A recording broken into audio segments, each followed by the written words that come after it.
Kula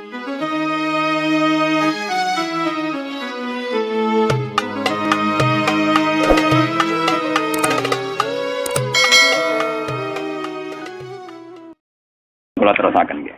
Ya niki sing termasuk antike dawuh Senawi Banten. Wa idon anna a'mal umara wasatin mauqufatun ala fatawal ulama. Nggih niki sing sederenge ayat. Harusnya kebijakan-kebijakan penguasa atau raja itu mauqufatun ala fatawal ulama, ala fatawid ulama, fatwa-fatwi. Raja atau penguasa itu kalau punya keputusan itu harus ikut pada garisnya ulama. Ya, kalau bolak-balik matur. Sekarang yang merupakan garis ulama dalam konteks bernegara itu apa? Ini kalau ngomong sensitif ya. Yang kaitannya ulama dengan negara dalam konteks negara yang kayak Bhinneka Tunggal Ika itu apa? Itu pancen repot. Misalnya begini. Kita punya Ambon, punya Maluku, kita punya NTT.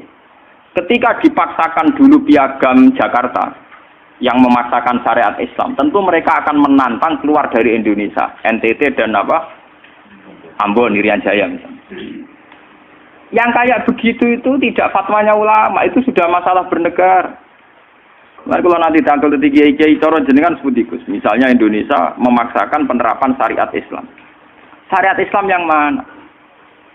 Kalau syariat Islam formal, mungkin kita akan mengatakan sebaiknya diterapkan syariat Islam.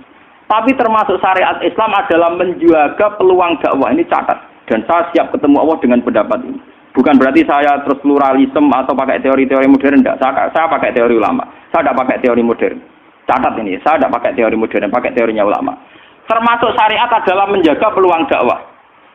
Bayangkan kalau dipaksakan syariat Islam kemudian NTT keluar dari Indonesia Ambon. Kemungkinan kita dakwah di Ambon malah tidak ada.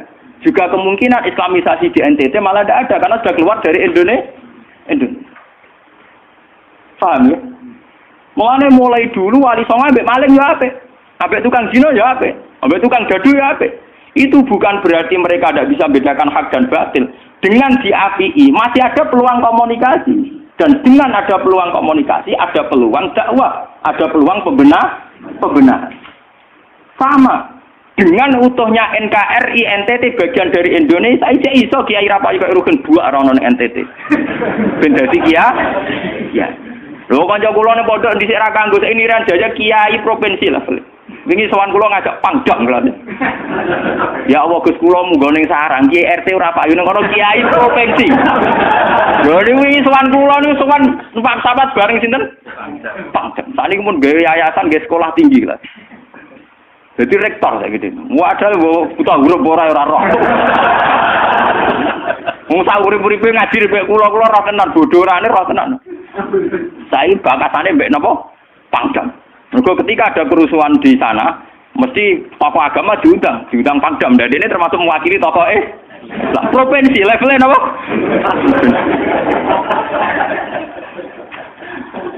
Artinya logika sehat kita, kalau kita memaksakan syariat Islam formal malah NTT lepas, itu kan berarti tidak ada kesempatan dakwah. Toh dengan tidak lepas, toh kita bukan berarti tidak ingin dakwah, kan tetap ingin apa?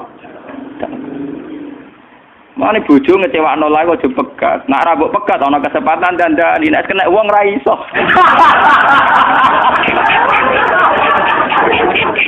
Tapi tak takdir ra apa. Ya sama. Semua sejarah Wali Songo itu sama orang nakal kan enggak apa-apa. Sampeyan delok biografi Ki Khudori Tegalrejo, dhisik terkenal yo kancanan bajingan. Bajingane tunduk mergo sungkan ramae. Teng Rembang ana jenenge Ki Sahid, wonge ganteng ya toreko. Niku wonten bajingan tobat mergo kula nu sungkan bebas Sahid. Mboten nate duka mek kula, ger ketemu kula nggih senyum. Lha iku sungkan senyume nganti tobat. Artinya apa? Saat kita ekstrim atas nama hak dan batil malah lari. Toh teori itu ya diakui Quran, walau kunta fazzan ghalidhal qalbi lan faddu min hawli. Toh teori itu juga tidak jauh-jauh dari aturan Islam. Meskipun kita juga punya teori yang lain, karena ini tidak selamanya berjalan lancar. Kadang gue kancanan nakal ya belok akal tenan. Kancanan nonde ya katut tenan. Selingkuh tenan. Sebab itu ya band sing FPI ya ke band ekstrem-ekstrem ya ke ben. Nyatanya pribumisasi kadang ya katut. Nah, wong Gus kancanan nakal kadang tinakali ora anut Gus, kadang Guse katut sing nakal. Malah jadi rocker.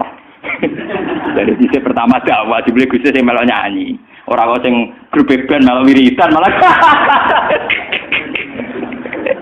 Artinya kan metode apapun kan enggak semuanya jalan lancar, tapi kita atas nama manhaj, metode, kita seluas mungkin punya wacana nggih, terus kita punya banyak pilihan.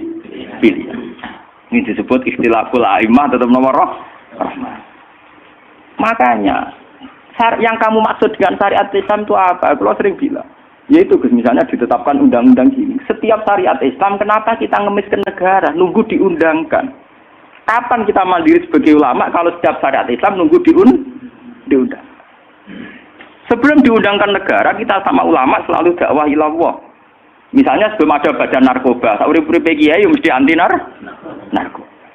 Sebelum ada undang-undang misalnya tentang kawin, perkawinan, urip-uripe kiai nak kawin mesti goleki wali. Nah ana tanggane kawin digoleki syahid, goleki napa? Wali. Kenapa setiap syariat Islam kita ngemis ke negara? Dulu ketika bubaran Ahmadiyah juga kita ngemis ke negara. Tanpa itu pun kita sebagai ulama tetap anti napa? Ahmadiyah. Lah nek saiki misalnya tokoh Ahmadiyah kalau menarik di bangku kowe, lah saiki kowe lomondi mbek kiai kono. Kowe kali-kali nyalahno awake dhewe barang. Mun nang kalah lomo ngono ae. Bagaimana mungkin kita dakwah nek kiai sunine medhit, kiai non sunni loh. Ketika wong lari ning aliran dari aliran apa ses? Engko kan nanti hisab pangeran iku mlayu perkara kowe medhit ora perkara apa-apa, ora lara. Paham ya? Ini masalah. Makanya kalau baleni malih ya. Syariat Islam itu komplit, termasuk aturan hak dan batil tapi juga aturan dakwah. Makanya kalau terima kasih sama ulama-ulama sekarang itu sekarang ada rumus, ada fiqhul ahkam. Fikih yang menentukan hukum ini haram, ini halal, ini mubah, ini khilafil aula. Tapi juga ada fiqhud dakwah. Di mana dalam sebuah proses diperlukan satu toleransi, jenis apa fiqhud dakwah. Dan itu penting kita kaji. Karena dalam sejarah Makkiyah juga begitu, dalam sejarah apa Makkiyah. Ketika periode Mekah, zina itu tidak pernah halal. Kamu catat, zina itu tidak pernah halal. Maling juga tidak pernah halal. Tapi ada periode 13 tahun di mana Nabi tidak sering ngomong haramnya zina, juga tidak ada hukuman bagi pezina. Artinya apa? Tidak mendesak untuk membicarakan urusan zina, urusan maling. Karena yang mendesak saat itu urusan tauhid. Misalnya kamu dakwah di NTT. Tentu yang penting umat diajak ke logika bahwa tauhid itu lebih benar ketimbang trinitas. Ya hanya begitu saja. Kamu tidak mungkin langsung masuk ke urusan zina, maling, gento, dan sebagainya. At-tadrid fi sunnah, proses dalam sunnah. Itu juga penting, ini tahapan-tahapan dalam proses dakwah. Lah fatwa ulama termasuk fatwa yang begini-begini ini.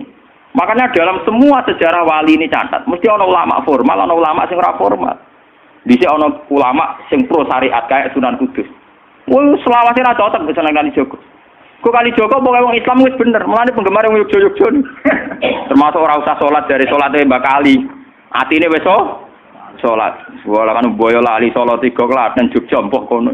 Sunan Kudus kafir cara dene. Selawase ra cocok.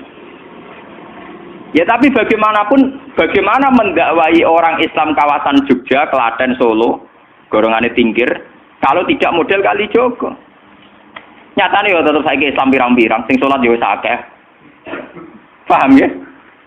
Itu dulu masalah betul. Sunan Kudus kiai fikih. Bahkan kula untuk cerita nggih dari lisan ke lisan dari para kiai.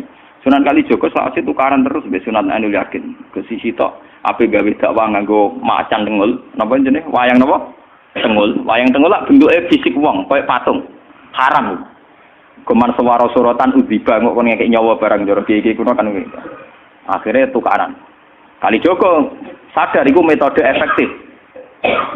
Walhasil akhirnya disuwarno kiai sepuh zaman iku Sunan Kudus, Sunan Ampel, terus ditenan ya saiki sedengan wayang kulit. Mergo wong gepeng ora urip. Ya tetep ana wayang tapi kulit. Artine iku ya gepeng artine kan gak urip. Ana ora urip iku kan ora perlu kon ngekeki nyo, iku setengah-setengah. Lah wong Sunan Kalijaga muni syahadat kan lho moh. Munine sekaten. Muni kalimat syahadat lho moh, muni kalimat sodo. Saking jawanisasi napa bae dene yakin putih ku sunat ya nganggone ireng terus. Kabeh foto Wali Songo putih kecuali Kalijaga. Dari TKB wonten napa? Kusuma. Yang tak kula, bapak kula Tuban, Kalijaga Tuban. Wong kula nate diburu tiang-tiang gara-gara terkenale bapak kula di warisan Kabeh Kusuma. Saiki warise kula nu tamune kathah. Golek kabine sinten Sunan? Zaman kula enak, mun tak dol lek ngopi ya.